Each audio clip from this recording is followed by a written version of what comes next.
I once did a speech in front of 2,000 people, and it didn't really go to plan. It kind of sucked. I said it, I thought it was going to be cool. I spent a lot of time writing it. Many people were telling me what I should speak on, what I should say a speech about. Hey, you should make sure to add this bar and use this line, and people are going to love it. And I really didn't like that. I wanted it to be my words. I wanted to speak the words of my choice. And so I kind of pushed everyone to the side, and I said, no, this is what I'm doing. And I didn't tell anyone what I was writing or what I was cooking. And so I just said a speech on one day, and I was going to surprise everyone.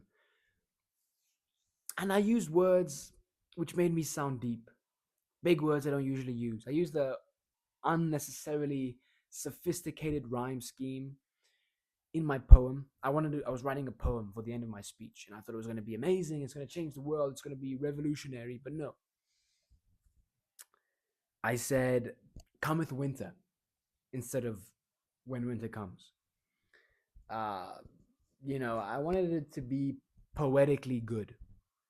I wanted it to be good literature, good writing, and that's cool. And it was for the most part. But when I said it, the crowd was flat like soda. It was quiet. It didn't bang, it didn't land. It wasn't everything I thought it was going to be. It was nothing really. And you know that meme of all the ants just standing there blinking? I'll put it on screen, hopefully. Hopefully you get it. They were kind of like that. And that sucked. But luckily for you more than me, I guess for me as well, because it's helped me learn some lessons from this.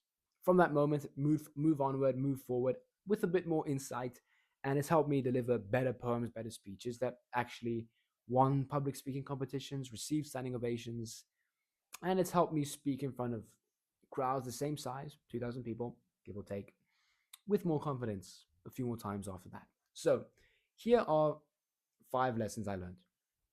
Number one, we want to use simple diction. Scratch that. We want to use easy words. What does simple mean? Easy. What does diction mean? Words. So say easy words, okay? We don't want some unnecessarily sophisticated language. We don't want to use the word ostracize because what does that even mean? Like it sounds like ostrich, but it's not an ostrich. I don't know. Okay, why would you want to use words like surreptitious and petite? Just say small and cute, bro. You know what I'm saying? So don't go and use all these unnecessarily big words in an attempt to try and make yourself sound smarter.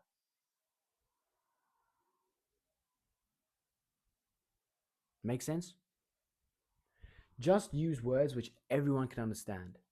Use words which everyone understands. Simple, easy words a kid gets. You know what I mean?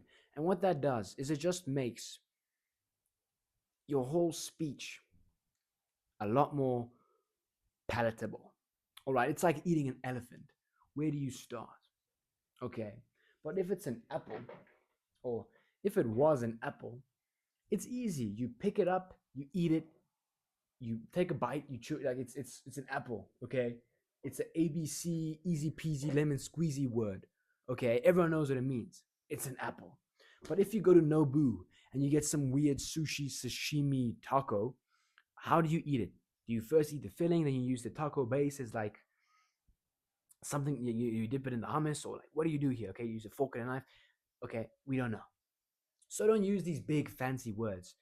Use an apple. Okay, speak basic words which everyone understands. It's an even playing field. Okay, we don't want to go and position ourselves as above anyone, as smarter than anyone. We don't want to show off. We don't have to prove anything to anyone. Okay, just use basic words which everyone understands, and your impact and the message you're trying to convey onto them seeps into their pores a lot better.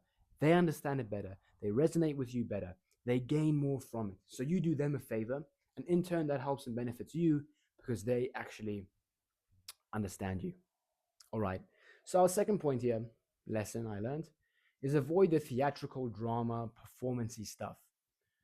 Poetry, public speaking, a lot of the time it can be, and then I realized it wasn't love which I was looking for, but it was just, I don't know, recognition, you know, whatever that means. A test we can use here is the dinner table test. Dinner table story test. The same way you say a speech at the dinner table, no, the same way you deliver a story at the dinner table to your friends, to your mom and your dad, to your girlfriend's parents. More or less, you want to use the same level of conversational tone in your speech, in your presentation, in your delivery. Because what it does is it just makes you more natural, you more authentic. All your natural little quirky, charmy little theme boblets about you, they get carried over into your speech. Okay, so we want that. That's all the good. That's all the good stuff. That's the gravy. So no one really says in natural conversation, and then you're probably wondering what happened next. Like Dora and the map, or Boots. Hey Dora, what's the next stop? That doesn't sound like Boots at all, or Dora, but you get the idea.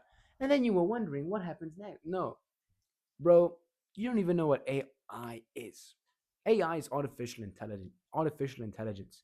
It's kind of like that Mega Mind Matrix computer, but in your iPhone, in your pocket, and you can use it for simple questions like, "Is macaroni better than spaghetti?" You know, that's what I'm talking about. It's kind of like, if you can use that in a speech, it's powerful. If you can explain a complicated topic in simple words and in conversational tone, which people can actually listen to, what is AI? Oh, it's kind of like that Megamind Matrix computer. Slight change in scenery. Don't worry about it though. Essentially, what I was getting at is that the simple way we speak with people we're comfortable with around the dinner table, that's the same way, more or less, how we want to speak in our speech, because it's natural to us, it's authentic. We have everything which is good about the way we speak, which is what people like about us. We can just carry that over into our delivery, our presentation, our speech, and it just helps people understand our words, a whole lot more. Does that make sense? And the third point is, you have nothing to prove. I already said that a bit in the first part, but you have nothing to prove here. You don't have to go and use these big, elaborate explanations and metaphors and images and words to try and make you sound smarter. The only thing we want here is, we want to look good. Okay, let's make that clear. We want to look good when we speak.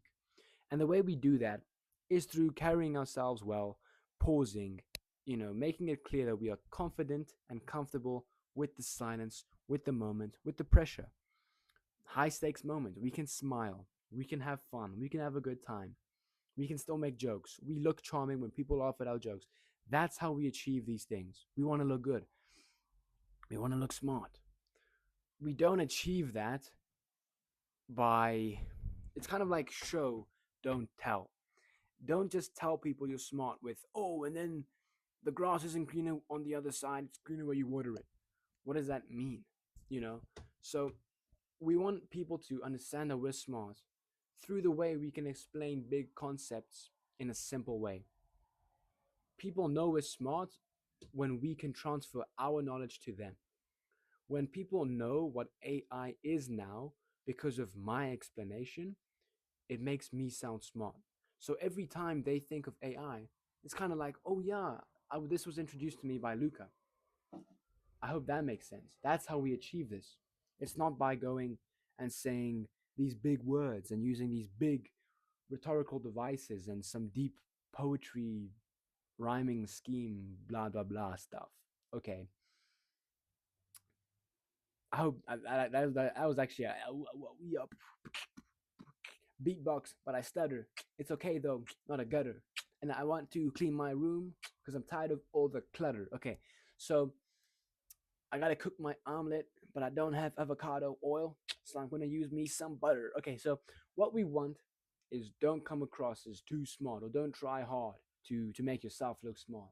Don't use these big elaborate words, these fancy words. Don't try and prove to other people that, "Oh, I'm smart. Let me tell you about rocket science." Like, shut up, bro.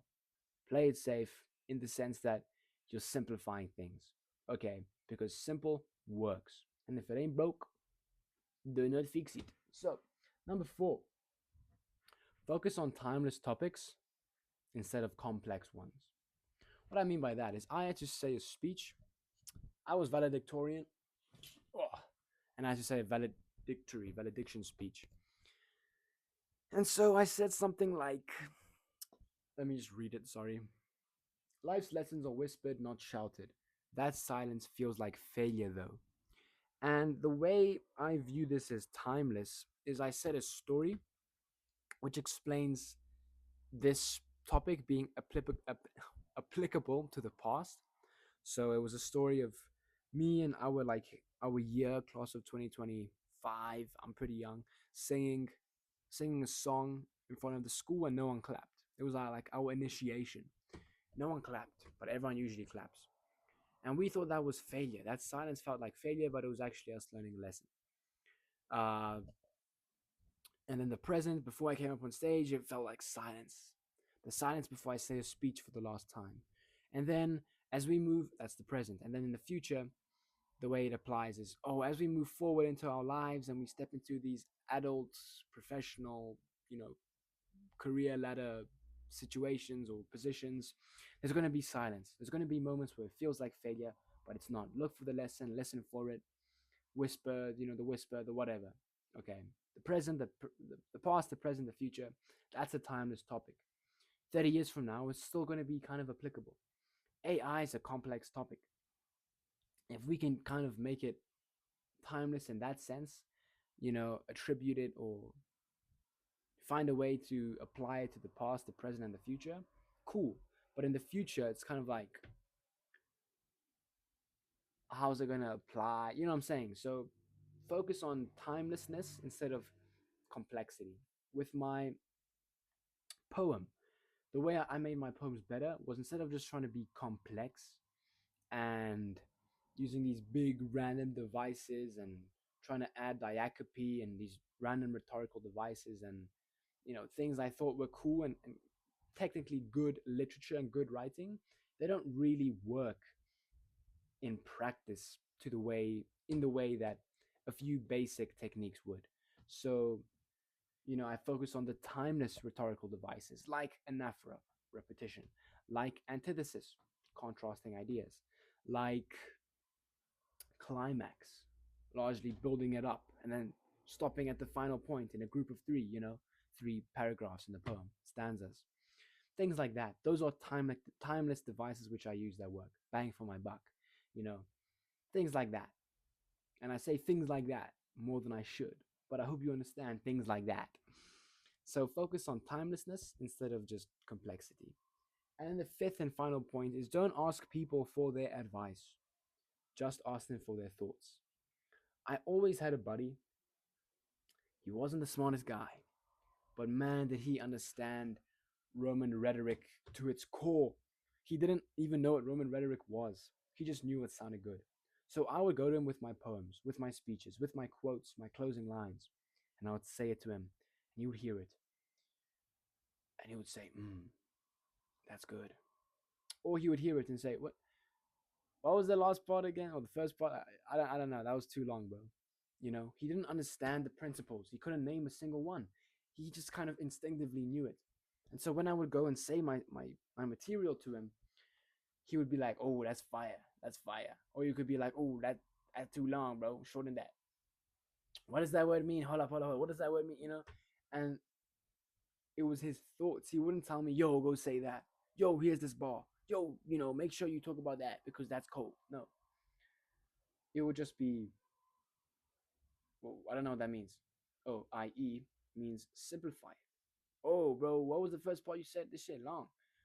Make it shorter, you know? So you need people like that. One or two people close in your circle, which, don't kind of always have to go and add their part to it. They can respect your words, respect your choice. They can just go and give you their thoughts and their insight and what they think. People, essentially, people from the crowd, from the audience, insiders, if you will. You can hear it and you can just give you their thoughts because sometimes that's all you really need here. So those are the 5 lessons I learned from saying a speech, a poem in front of a crowd of 2,000 people, and it didn't really go as planned. What's another important thing I learned was that if I didn't kind of fail that first time, it wouldn't have led to this cascade, this domino effect of me diving deeper, me learning Roman rhetoric, me trying poetry again and again until it actually stuck, until people loved it, until it made people cry. You know what I mean? So if I just succeeded the first time, I never would have dived deeper to actually find the answer, to actually get better. Does that make sense? So now, in hindsight, I'm grateful it didn't really go to plan. I'm grateful because I was able to learn from it. And so I hope these lessons were useful to you. I hope you got some insight here. If you have any questions, feel free to check the link in the description because it's free and we can work together. I can give you personalized advice here. If not, just ask me in the comments and I'll reply. And happy days. So if you enjoyed, I'm happy. Adios, ciao, au revoir.